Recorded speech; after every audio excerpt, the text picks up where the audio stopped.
for NPTEL online course, IIT Madras.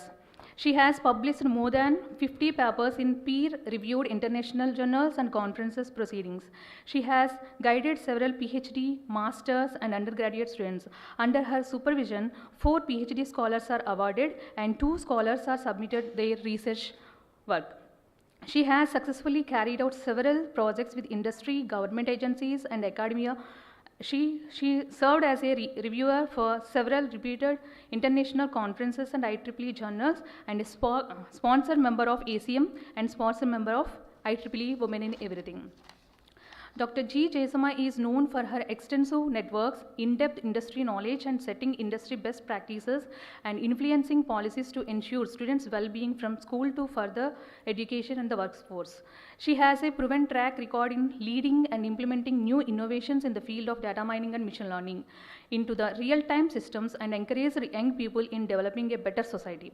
She is recognized expert in the education industry with 18 years of experience in various aspects of the education system, software solution developments, advisory, research, and with a passion to enhance well-being, core skills development, and educational outcomes of the young people. She has been successful in creating and monetizing disruptive technology-enabled ecosystem solutions. She has worked with governments, industries, professional bodies, and education providers to understand and manage business needs and develop and deliver strategies for the better enhancement of the students. Now, I hereby welcome you to Dr. G. Jayasama Garu onto the dais to start the session. Thank you for giving me this opportunity. Thank you.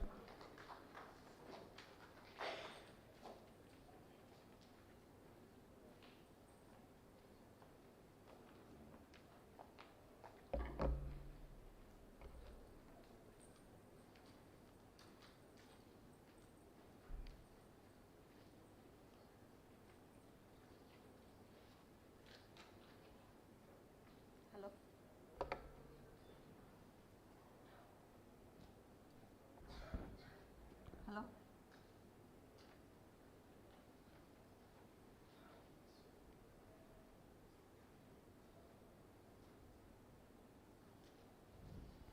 Hello?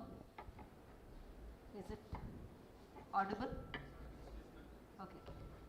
So, thank you, Jyoti, for my introduction. So, this lecture, that is the third lecture, is regarding the research towards machine learning. So, the actual motto of introducing this research towards machine learning is nothing but the title of the faculty development program. So, the title is a 5-day faculty development program on current trends of artificial intelligence and engineering application in the area of machine learning and deep learning.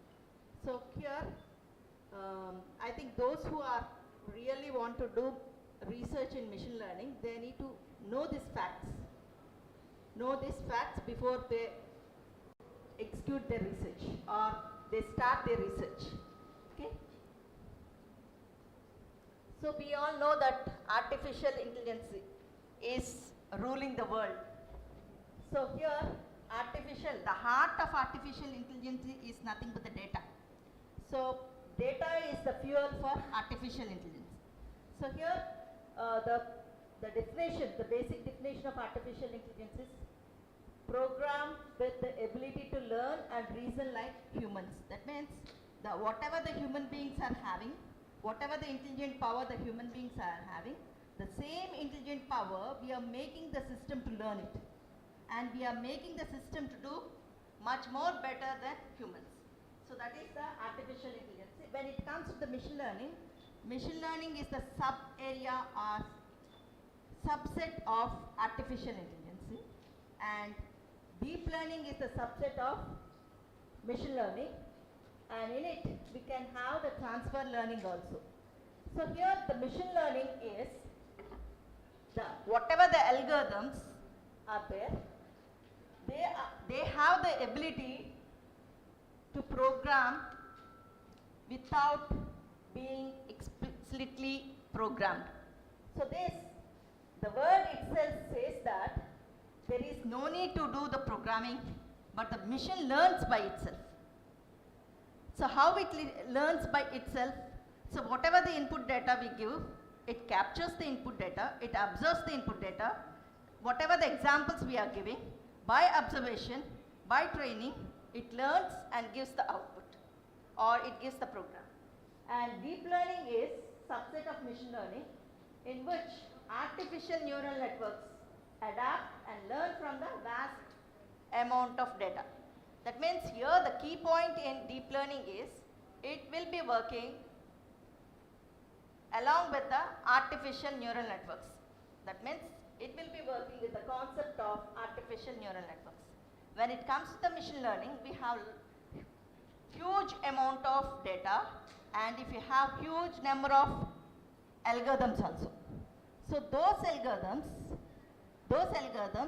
can perform different tasks like supervision, under supervision, or without supervision, or with semi-supervision and reinforcement learning. So here we have different types of categories or different types of learning systems that can be adapted in machine learning. But in case of deep learning, you can adapt only artificial neural networks. Basing on the concept of artificial neural networks, the deep learning works.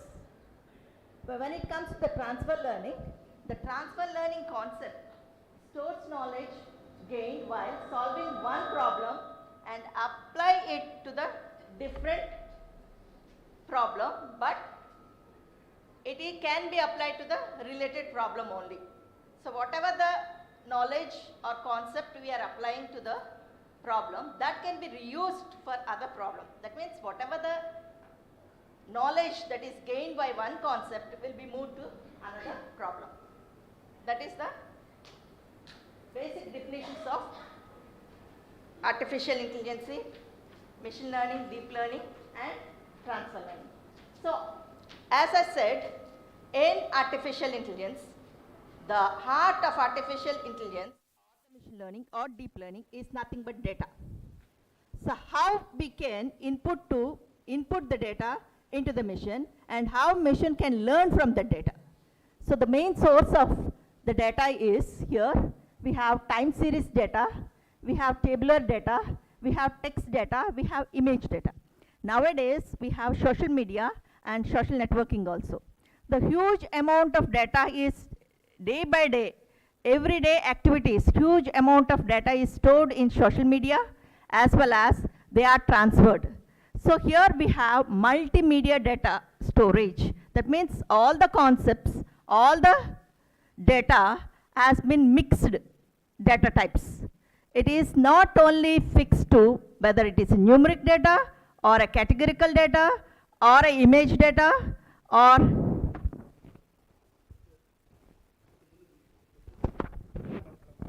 so it's not clear? Huh? It's loud. Not loud enough. Okay. So here we have different types of data. So here according to this picture we have time series data. Always we say that by using artificial intelligence we are able to forecast the tomorrow's weather, or we are able to forecast the disasters. We are able to forecast the stock market. We are able to forecast the tomorrow weather. All these things, the input data is supposed to be time series. All these things, the input data is supposed to be time series. So here, when it comes to the tabular data means whatever the class labels you are having or the whatever the output you are having, that is categorical. So here, whenever you are doing machine learning work or whenever you are implementing machine learning algorithm or you want to do research in machine learning, you have to understand the data. First, you need to understand the data. What are the patterns that are related to the data, and what patterns are supposed to be given as input to the data, what patterns you want to take as a data for your problem. That basic knowledge about the data and data type is required. So here, when you are talking about the tabular data,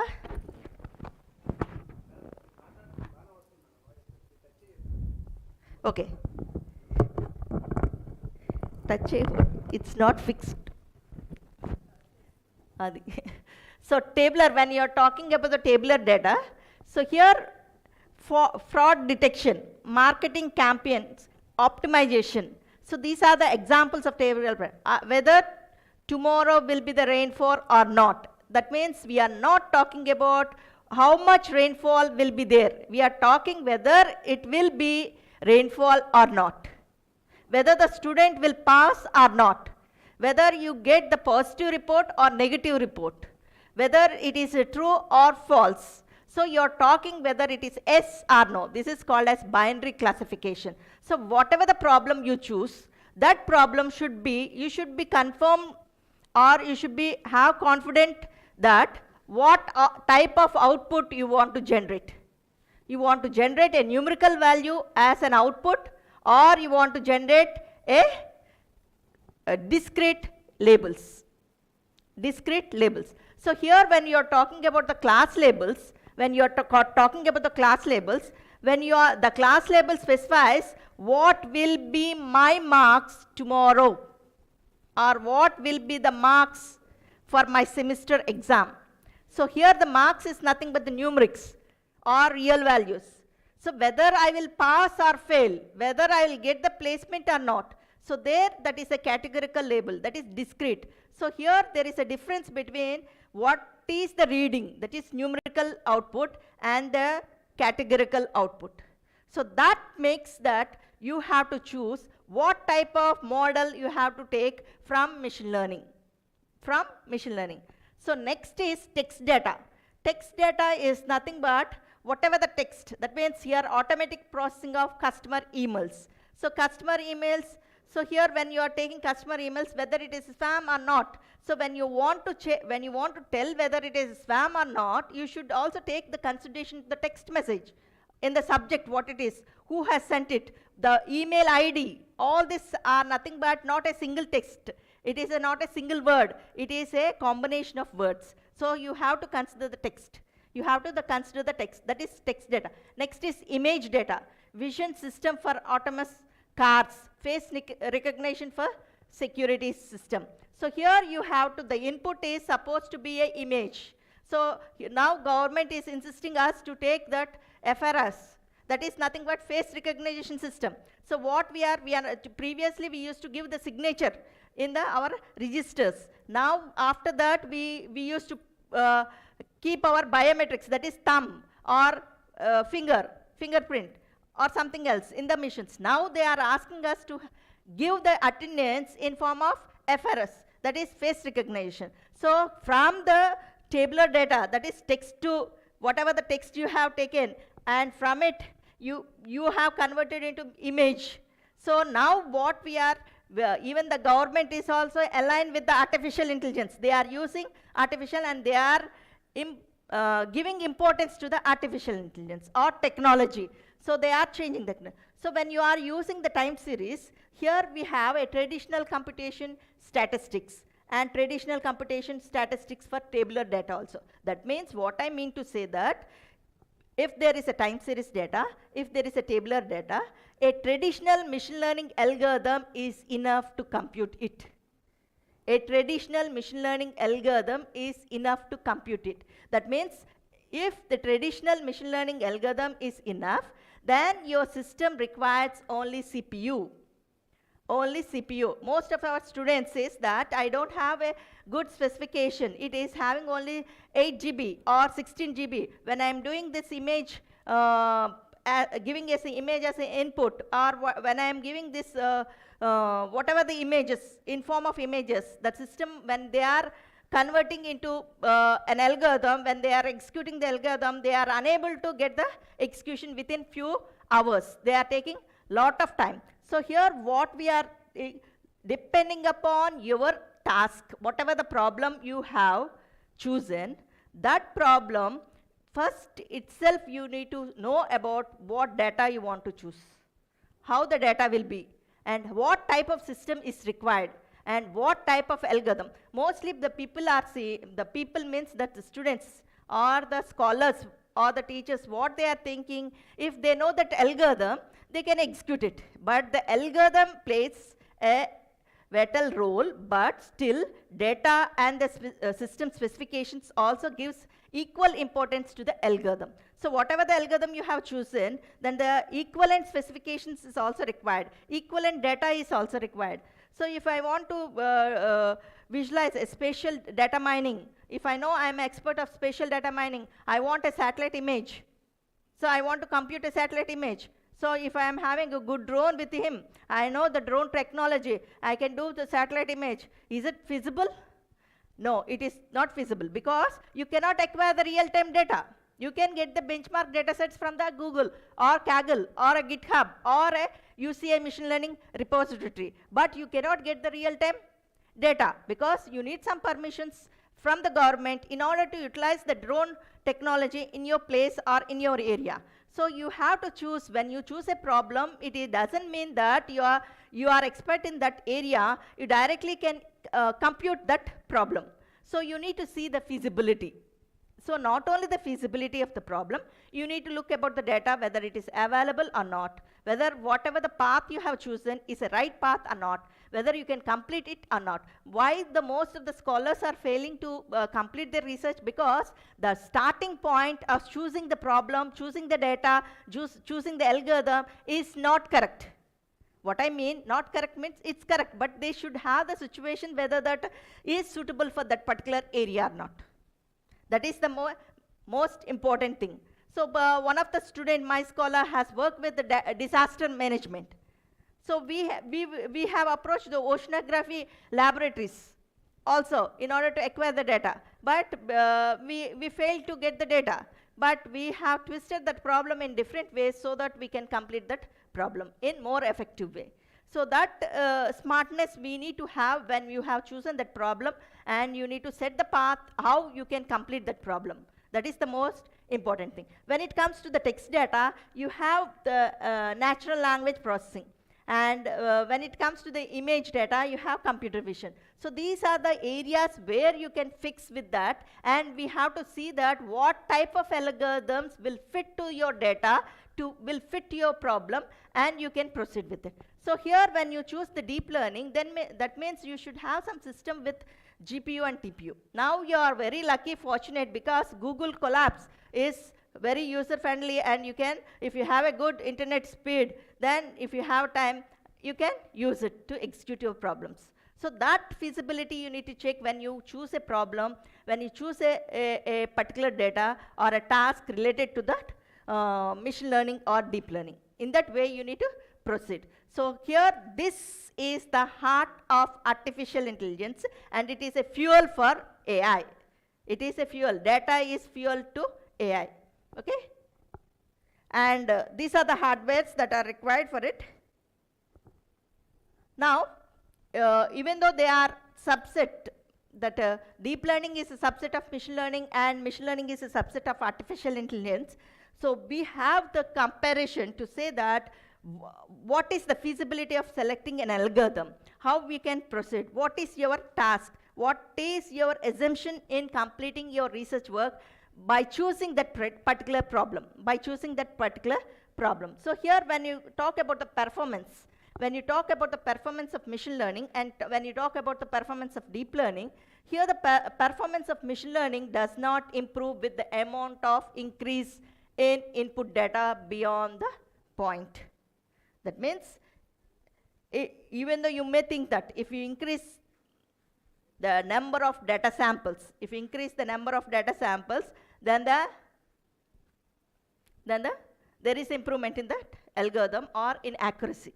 There is improvement in accuracy. But for some point only there will be improvement. It doesn't mean that if you increase, it will be increasing the accuracy. When it comes to the deep learning, it increases as the data increases. It increases as the data increases because you have GPUs to handle the data also. You have GPUs to handle the data also. TPUs also is there. When it comes to the hardware dependency is much lesser than deep learning in machine learning. Machine learning does not depends on hardware fully, but deep learning depends on hardware. You need to have, if you want to do perform well, you need to have a GPUs integrated with the functioning point. Okay. When it comes to the features, in machine learning, the most of applied features need to be identified by the expert and then hand-coded as per the domain and data type. Features. So what are the features? Attributes. What are the features? Attributes. So number of attributes. So when you are picking up attributes, when you're picking a data, so if I'm saying that I can pick a student database to say whether he will pass or fail, or I can pick a student database to say that after his 4 years he will get placement or not, whether it is a offline placement, off-campus placement or campus placement. So what I have to take, the student database means there are many number of fields are there, like his Aadhaar card, his father address, his phone number, his residence certificate, all this permanent address, all this date, but all this will not contribute for the placement. Is it they are contributing for the placement? No. There you have a chance of picking up the relevant features for that particular problem. Relevant features of that particular problem. So these relevant features, in order to pick the relevant features, then machine learning algorithms come into the picture. So what type of machine learning algorithms more near appropriate to pick the features? That you need to identify. So we can say that machine learning automatically we can do, or we can say that automatically generates. We can say that we will talk about Google Assistant. We'll talk about the Siri. We will be able to say that it will automatically generates it, but we should know what we are supposed to automatically generate it. That is the data. Now we are talking about the GPT. ChatGPT, it is doing wonders. So any one of you have installed in your system? Did you work with it? So one of the candidate has worked with it. So it is doing the wonders. Even I have installed in my system and my mobile phone, and I have worked with it. So it is doing some wonders. Okay? So when we are talking about those wonders, we should know what we should learn. We should know what we should learn. There is lot of resources are there, but we should know what we should learn. For that we need to do some work, or we need to do some analysis. It can be post-analysis or pre-analysis. So analysis is required in order to proceed further. Next is machine learning approach involves, when we talk about deep learning algorithms, try to learn high-level features from the data, and it reduces the task of developing the future extractors from every problem. But when it talks about the machine learning, you have to pick the features. You have to pick the most of the machine learning experts, what they are saying, they are applying in medical domain also, finance domain also, in stock market also, but they are failing to pick up the what type of features they are supposed to pick up. So when you talk that a patient is suffering with tumor or not, so in order to give to your mission, your machine learning algorithm, you have a machine learning algorithm, you have a code, but you don't know what features you should select as a relevant features in order to input to the machine learning algorithm. Even though you have a Python code, you have a Python libraries, but you don't know what type of features are to be selected in order to get good accuracy. So for example, I'll tell you 3 examples here about machine learning problems or classification problems. So here, listen carefully. One task is to classify whether that mushroom is poisonous or non-poisonous. To classify the mushroom is poisonous or non-poisonous. All of us know that the mushroom is a good dish in 5-star, 3-star hotels.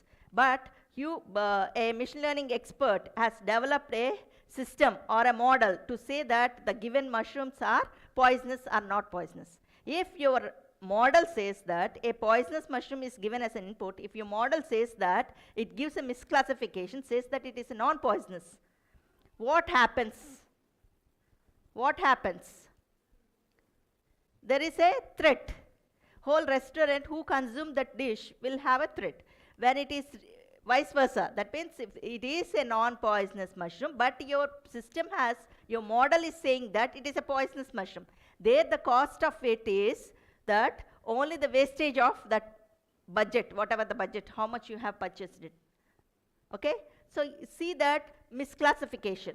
So for our end, the misclassification is telling in terms of it is only 2%, it is only 3% or 10%. But at the cost of life, what is the strength of that misclassification? What is the strength of that misclassification? There is a lot of not only wastage, there is a lot of, if there is a misclassification, there is a lot of loss. There is a loss. There comes a loss function. What is the loss function of your model? What is the loss function of your model or cost function of your model? So later of my slides, I'll tell you about the difference between loss function and the cost function. So here, picking when you are doing a task, so here the role of misclassification is very much important. Role of misclassification, not only executing the algorithm, not only getting the accuracy, but how much different from the original value. That is, what is the value that is obtained, what is expected. What is the value of obtained? Obtained values are obtained results and expected results. So what is the difference between this? Expected and obtained. Okay? So these are the, so when you talk about the features, these are the features that are supposed to be known in machine learning, and in deep learning, there is no contribution of picking up features, but automatically the deep learning algorithms picks the features. That is the difference.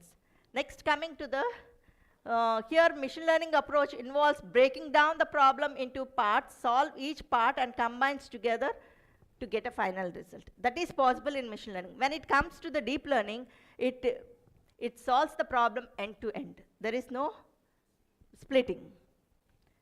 So training a machine learning model takes much less time and lesser than minute or hour. When it comes to the training a deep learning model, it takes longer time and goes up to weeks also. So if you are not having a compatible hardware, it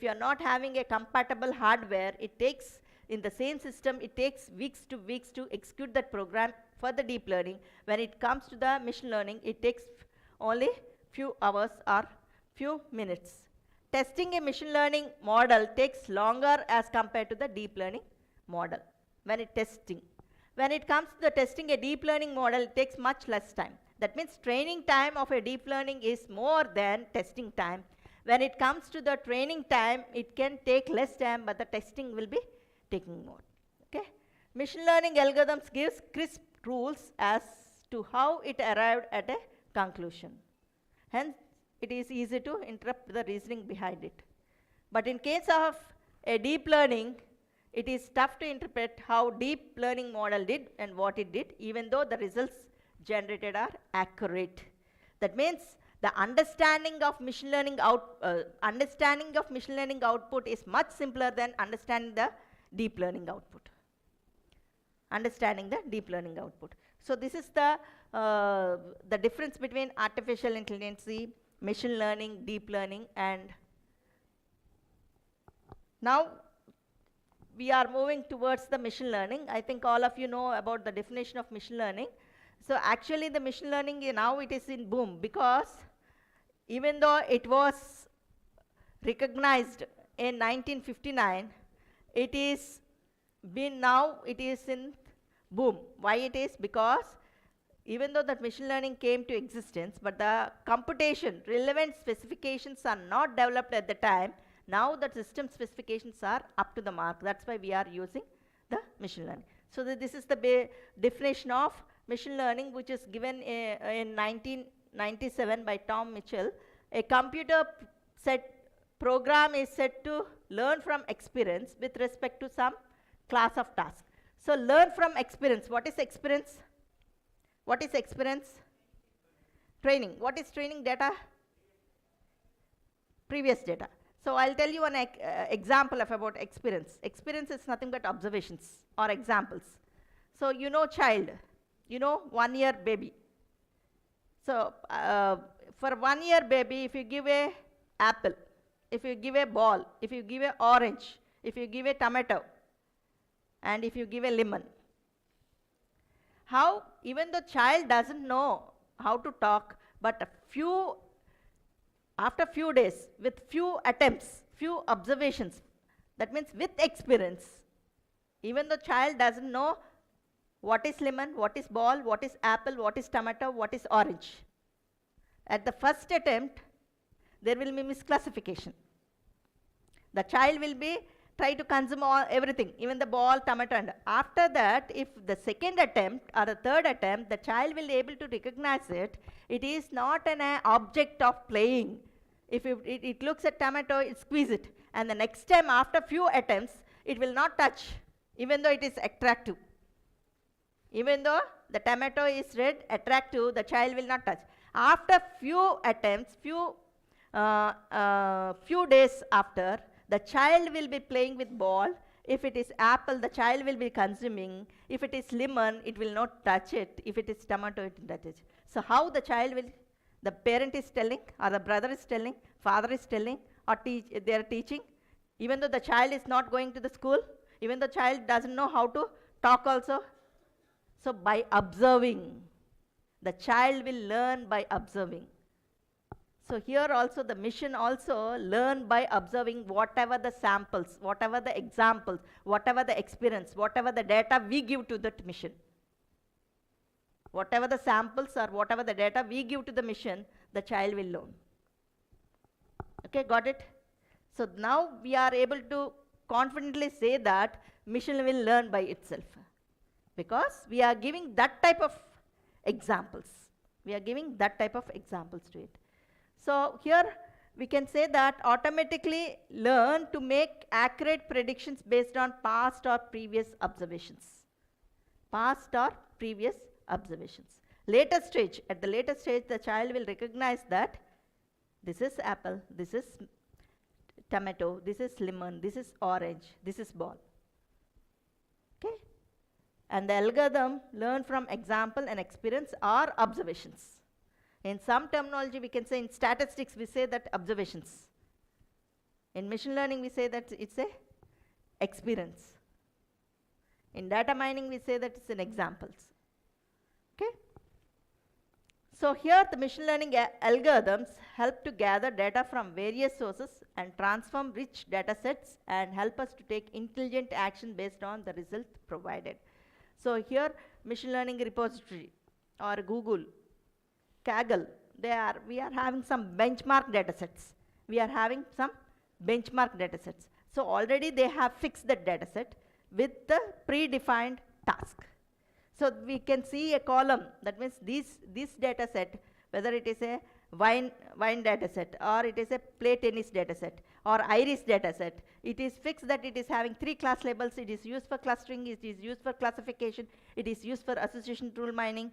Like that they have fixed, because they have already worked with it and they have been experienced that this type of data will be used for this type of algorithms or this type of task. Okay? So why machine learning became popular? You all know why machine learning became popular, because of it can do things much quicker and efficiently, and the computation process is cheaper and powerful, and here it generates high level of accuracy. So when we used to study, we used to have only one system and with one internet connection with one IP address, that's all. Now we are giving the students more flexible. Students are more flexible to use the internet. So here we have inexpensive storage. Even though the machine learning was invented in 1959 by Samuel, but still now it is boom. So lot of storage is there. So advanced learning algorithms and improved machine learning algorithm increase data capture, networking, and new sensors also. And software is too complex to write by hand. That's why we are using machine learning to learn. Okay? So these are the some of the things. And here the machine learning, what are the properties of this machine learning is deal with large scale problems, make accurate prediction, handling variety of different learning problems.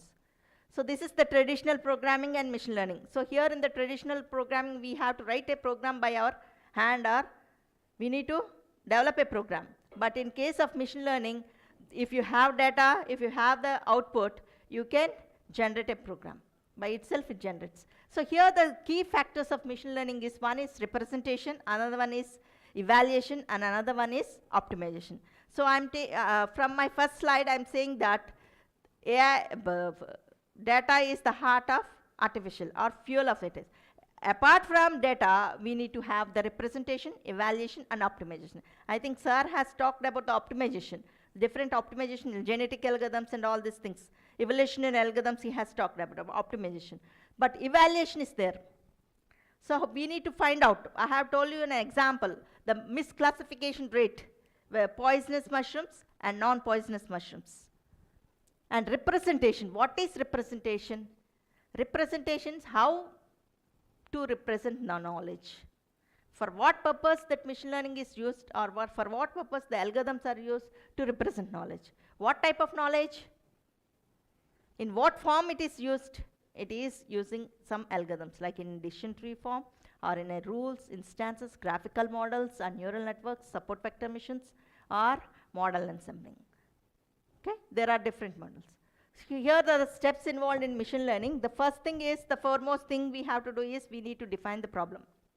We need to define the problem, that is problem identification, and we need to define, understand, clearly describe the problem that is to be solved. That's why I have given the example of satellite images. Even though you are interested to do research with the satellite problems or satellite images, you have to see that whether it is feasible to acquire the data or not, whether you can proceed or not, whether you can apply those data, or in real time can you test it, or that are applicable for your metrics or not. Those are all things that we have to clearly define when you identify that problem. And prepare the data. You need to prepare the data to develop that model. That means how the model would be. Determine the type of training samples. What data type you are supposed to use to train the samples. So simply we cannot give, if you are very interested in decision trees, you cannot give the data to decision trees. You need to see that whether whatever the data that is there will fit to the decision tree or not. That is the most important thing we have to see that. And after that, we need to analyze the data. After developing that, preparing the data, we have to analyze it, understand the information available and use to develop the model. And here in analyzing, we have to determine that what type of algorithm you have to use. Whether you have to go to support vector missions, or whether you have to go to regression problems, or you have to go to classification problems, or you have to go to clustering problems, or you have to go for the association problems. So what type of thing, representation, structure you have to give for your problem or for your data, that you have to choose. You cannot say that I am very much interested for support vector missions. I know very well for support vector missions, can I implement support vector missions for my problem. So there should be some compatibility between your problem and the support vector missions. How feasible that will be happened, that we have to learn. And evaluate that algorithm and visualize it. There are a number of visualization tools are there available nowadays, and we have to go through this. And evaluating algorithms, that means we need to find out the wealth of our information. Whatever the information we have got, we need to find out the richness of our information, whether it is relevant or irrelevant. Okay? And how much accuracy it is, how much accurate it is, that is the. And next we need to generate the reports and seek the best working model for it, and you have to forecast or predict it. So the data preparation, when you are preparing the data, what type of analysis is required, whether you are going for the exploratory or confirmatory or descriptive or predictive, what type of it you need to, the object and the purpose of data analysis, why you are going, why you have attended this FFDP, whether you are doing research in AI or whether you are teaching AI to your students or not. So what is your purpose? There is a clear-cut benchmark should be, outcome should be there. Okay? And where does data comes from? Whether what is the source? Whether you are taking benchmark data sets or using some sensors or IoT devices to extract the data, or you are using that internet to get the data or not. That is the main thing. And how was the data acquired? The collection of data. collection of data. We said that example of satellite image. Whether you are going on drone, you are sending camera along with the drone and capturing the data, or you're flying on your own flight to capture the data, or you are taking a ship to capture the data, or while moving in a train you will capture the data. So how you will be able to capture the data? That is the main thing. What equipment, what is the digital equipment or any other equipment, what is the physical equipment you are supposed to use to capture the data? That is the important. How informative is the data? That means the quality of the data. Whether it is having missing data, outliers, anomalies, whatever. If there are missing data is there, how to handle that missing data? The next question comes to your mind, that is how to handle that missing data. That is the important. Next one, assumption of being made on data generating, whether it is linear or non-linear. So here, from a data also, you can extract meaningful insights. From a data, meaningful insights. So see that for first step, if you are using sensors, by a sensor, you know, when you go for the CT scan, how you are able to extract that information from the CT scan? Sensors. How you are able to see that cancer cells are present in your body or not? So those are the things that we are using. Next is input and output system. That means database system, network clusters, network clusters, hard drives. From this input and output systems, you are extracting the meaning of the data. Next, computing platform, from CPU or GPU or TPU or distributed or from cloud. What type of knowledge you are able to extract it. Next, developing scalable algorithms. So you have developed some scalable binning. If you do some binning, you are able to come to conclusion that you have extracted the meaningful insight. Sampling, streaming, indexing, all these things we are able to extract the meaningful insights. Predictive model, predicting what will be tomorrow's temperature. What will be tomorrow's temperature? Okay? Classification, whether you will be attending tomorrow's session or not. Yes or no? Visualization. If there is, then I can see all your faces. Okay? Predictive models. Then output, domain context. So from the data, these many things that we can get. Insights, meaningful insights we can get. So data analysis, for what purpose we are doing data analysis? To extract useful, relevant and meaningful information from observation in systematic manner. In systematic manner, that means parameter estimation, model development and prediction, that is forecasting, future extraction, identifying patterns and classification, hypothesis testing, verification, fault detection, process monitoring. So these are the analysis we need to do in order to perform or in order to give a relevant features to your system or your model. So if you give a relevant features to your model, then it will give a relevant output. Relevant output. This is the machine learning process flow. That means you will gather the data from the databases or sensors or wherever it may be, whatever the source may be. Then data is supposed to be pre-processed if it contains some missing values, or if it is integration is required, or transformation is required, or concept hierarchy is required.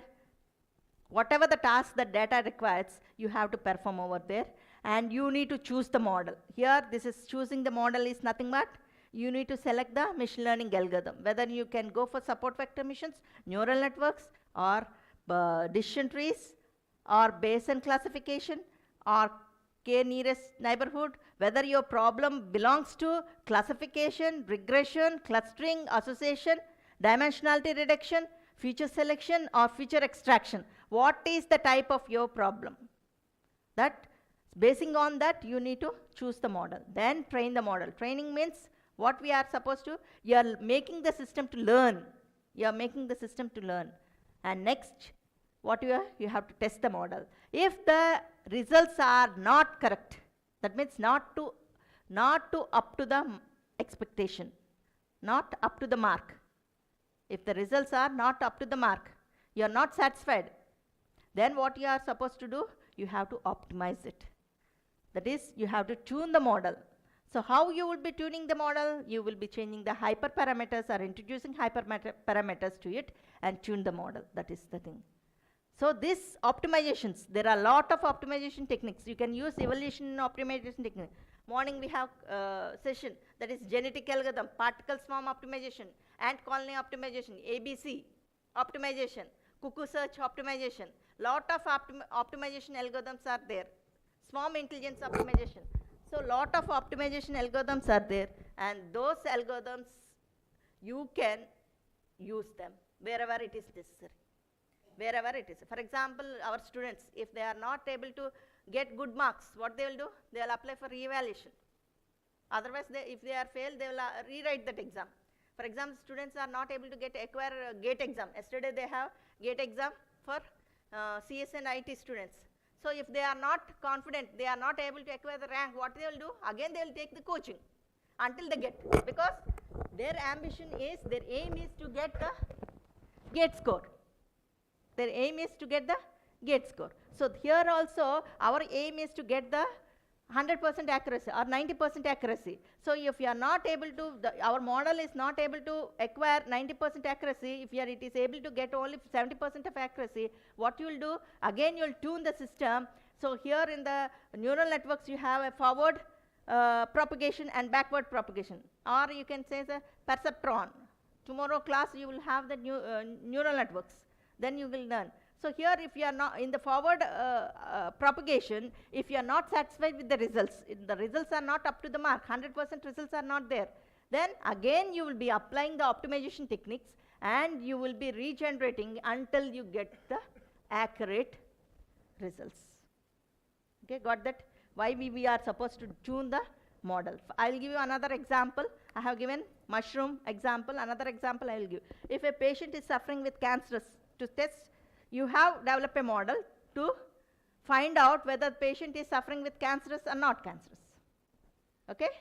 Now you have developed it. Now we have to test that model. You have to test that model. If you are writing a Fibonacci series, simply we can write it a program and we say that we are generating Fibonacci series, or we can say factorial of numbers. So there is no impact on it, even though there is a wrong in it. When you are developing a model to test whether the patient is having cancerous or not, here in case of misclassification, if a patient, if he is not having cancerous but your model is saying that he is having cancerous, there is a misclassification. What is the problem there? What is the problem over there? If the patient is not having cancerous but your model has said that he is having cancerous, even though he is not having cancerous, he will be put into medication. There also threat is there, and vice versa. I think even though the patient is having cancerous, your model has said that it's not having cancerous, and there is also threat. In both the cases, 100% risk is there, 100%. Then how the model should be there? The model should perform with 100% result. Otherwise, there is no impact of using that model. But in the previous case, mushrooms, if there is a misclassification in one side, then we can say that only the budget is wasted or finance is wasted. In the other side, if there is a misclassification in the other side, you can say that there is a misclassification in the other side, then there is a risk. Only that is one side, if there is a misclassification, risk is there. But here in the cancerous model, in both the sides, if there is a misclassification, there is a dangerous. So now you think performance of the model is how important it is. Now you may think that I am good at coding, writing a Python code. You may think that I am good at developing a model.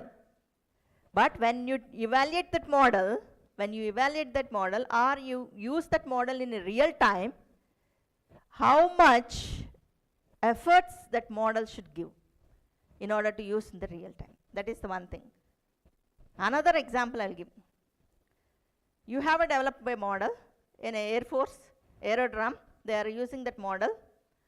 That is that situation is comfortable for flight landing or not. The pilot should get a signal that the atmosphere around the aerodrome is comfortable for flight landing or not. If there is a misclassification, if your model is saying that, we are talking about artificial intelligence, no? There is your model is saying that even though that is comfortable and it is not comfortable, if the signal obtained to the pilot is not comfortable, then what pilot does? He will roam. Fuel is wasted. If that because it is supposed to land in that aerodrome, if that doesn't contain fuel, what happens? There is also risk.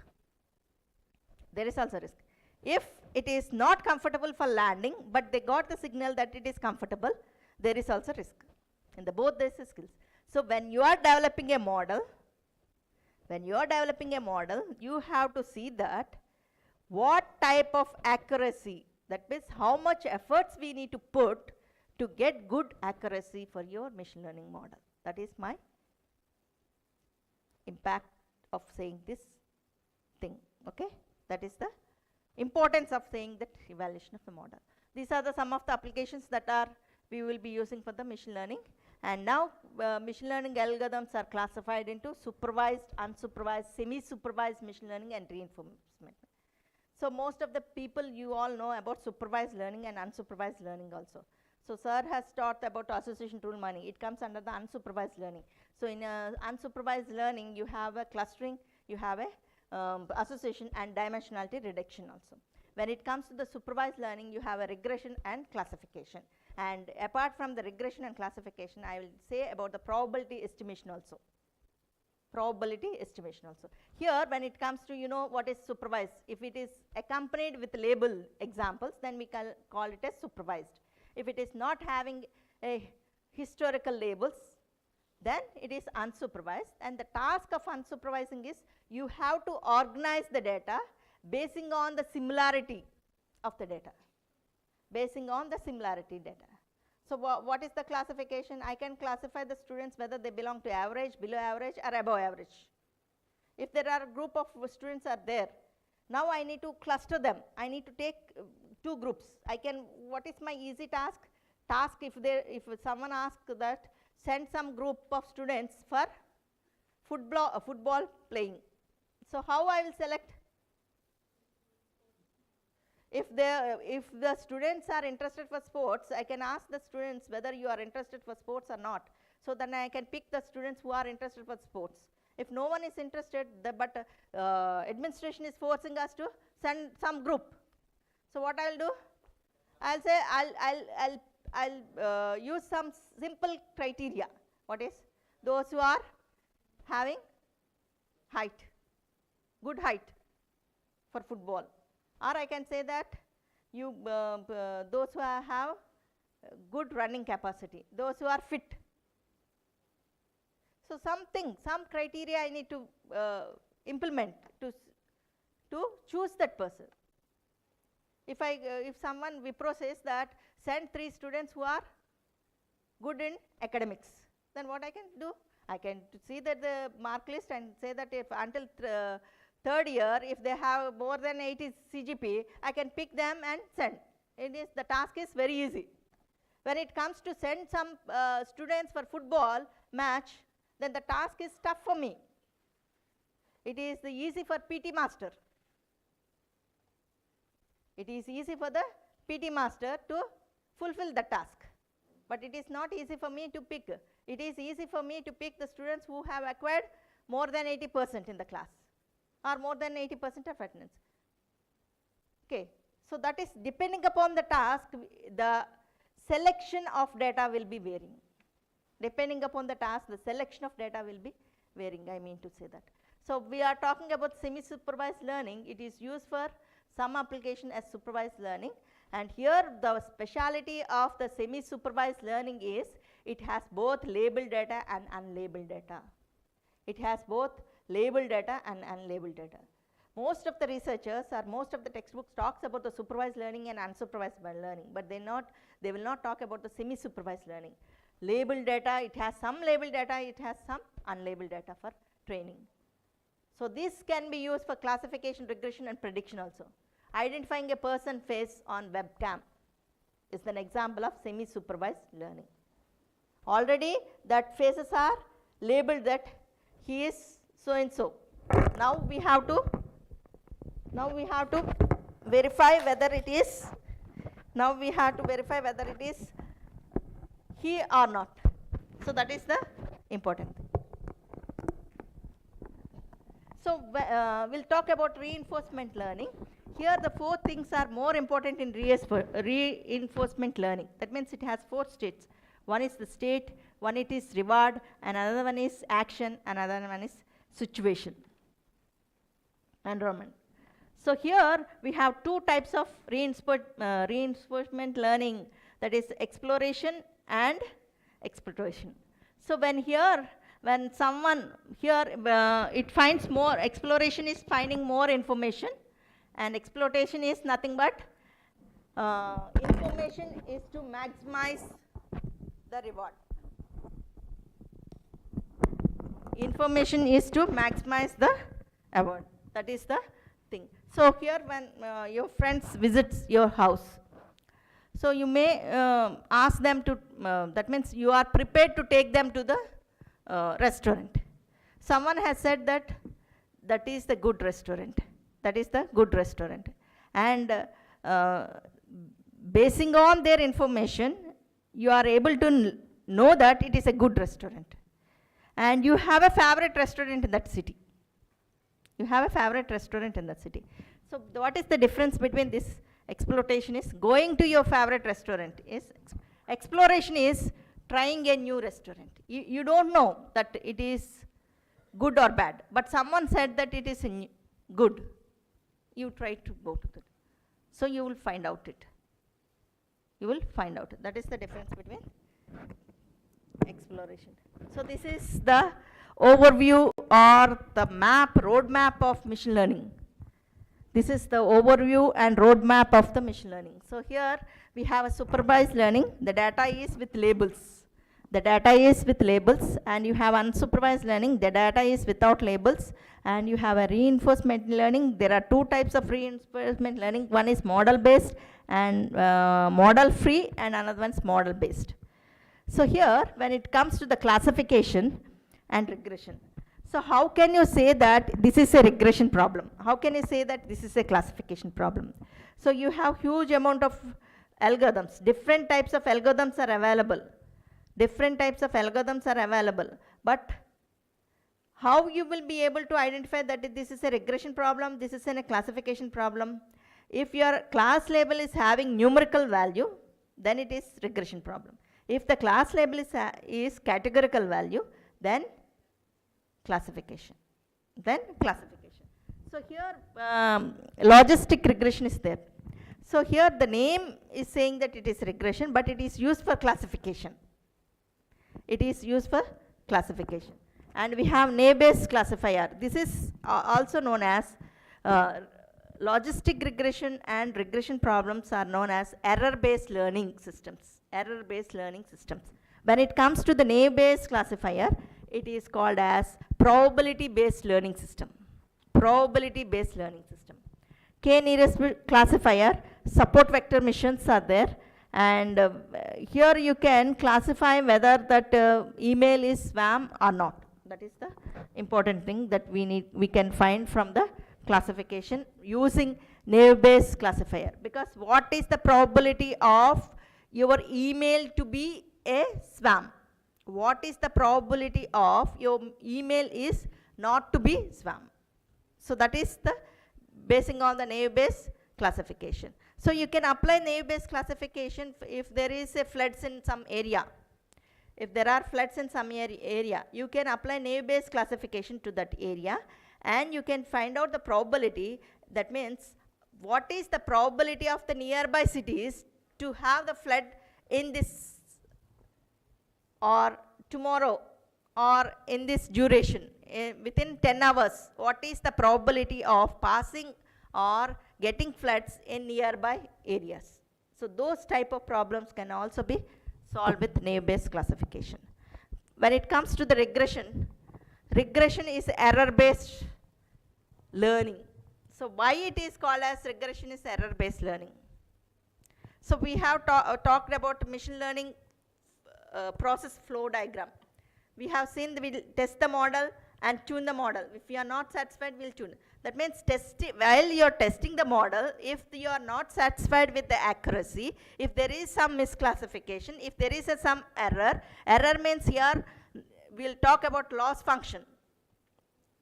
Loss function. So loss function is if their data point is varying, a single data point, your data may be having lot of records, or your data set can have lot of records. If single data record is having difference in expected value and the actual value, then it is called as loss function. If all the data points are having this difference, then it is called as cost function. The cost function of that model is this much. The loss function is that much. But sometimes most of the people will be using both as single one, but the difference is for single data point difference error is occurred, then it is called as loss function. For the whole data set, if it is occurred, then it is cost function.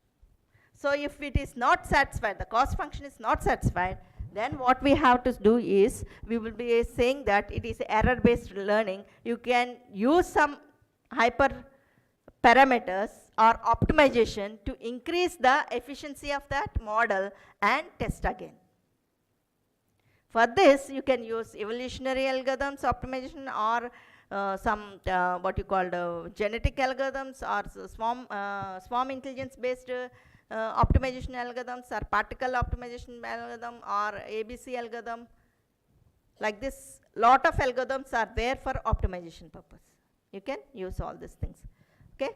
So when you are using some neural networks, artificial neural networks or support vector machine, there is a chance of increasing the hyperparameters or tuning the hyperparameters. If that other classification algorithms are used, there is no chance of using the hyperparameters. Then you can, what you can do is, you can add this evolutionary algorithms as optimization technique to your basic algorithm. Basic algorithm is traditional machine learning algorithms like decision trees, or Bayesian classification, or the logistic regression, or support vector machine. So why you are using those, why you are integrating those algorithms, or why you are embedding those optimization algorithms? In order to increase the performance of your system, in order to increase the performance of the system. That is the purpose of it. So when it comes to the unsupervised learning, the data without labels, that is clustering. So we have k-means, k-median, hierarchical clustering, expectation maximization. We have lot of clustering algorithms, partitioning, clustering, DB scan is there. Lot of algorithms are there for clustering. But how we can group, how we can cluster?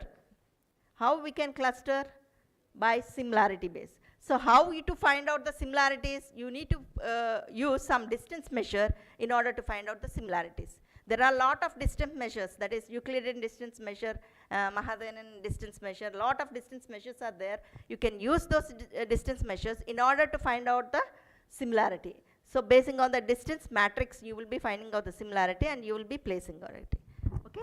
And another task of unsupervised learning is association analysis. That means you have lot of algorithms are there, but most frequent algorithms are a priori algorithm and FP growth algorithm. And whatever the disadvantages that are there in a priori algorithm are rectified in FP growth algorithm, and you can use. I think now that previous session you have association rule mining, no? So sir has talked about this algorithm, sir? Not? FP growth, okay, okay. You have talked about it. So the most important example of it is market basket analysis. Market basket analysis. So we are trying to find out the relation between those items, whatever the items we have purchased, we are trying to win. So why this, all this are done is to increase the business or improve their business, For example, if you walked into the supermarket or electronic shop, so basing on that your details, if the system says that whatever the details we have in that data mining textbook, the example, whether he will buy a computer or not. So what are the attributes that are considered? Whether he is a student, age, and credit rating and income. So basing on these 4 attributes, we are able to say that he will buy a computer. And so immediately when you enter into the electronic shop, he will take your details, and if your system is saying that 80% he will buy a computer, then he will come and say that I will give you printer as a free, or I will give you mouse as a free, wireless mouse as a free, or a cartridge as free, or something else. Why he is doing all these things? He want you to purchase it. He don't want you to miss it. That's why he is trying to impress you by offering this type of discounts or offering this type of items. So for that purpose, that market basket analysis is used, and you will be, and here association analysis is mostly used in that sequence analysis, okay. And next part of is unsupervised learning is dimensionality reduction. Here dimensionality reduction, the word itself is dimensionality reduction, means here there are 2 types of reductions we can do it. Dimensionality means it talks about row wise reduction and column wise reduction also. Row wise means here the number of records can be reduced. Column wise reduction is number of attributes can be reduced. So here if you have a more number of features to say whether he will be diagnosed with cancer or not, some of the irrelevant attributes are eliminated.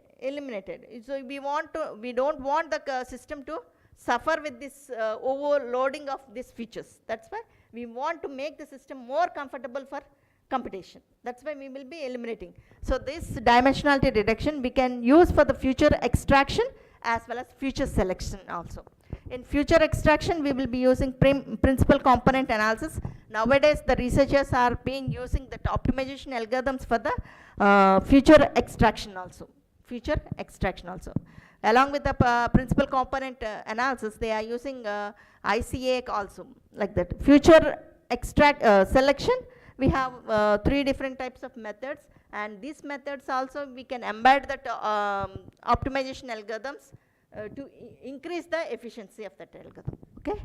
And this is about the unsupervised learning. When it comes to the reinforcement learning, you have model free and model based. So here we have a lot of tomorrow after neural networks, you have another session that is autonomous cars. In that session, you will be dealing with reinforcement learning. So I think we are almost 5, but not 50% of my talk is completed. If time permits, I will continue in another session. So whatever I have experienced in my research, I have put into the slides, the things. Okay, we'll stop here because it's almost 5.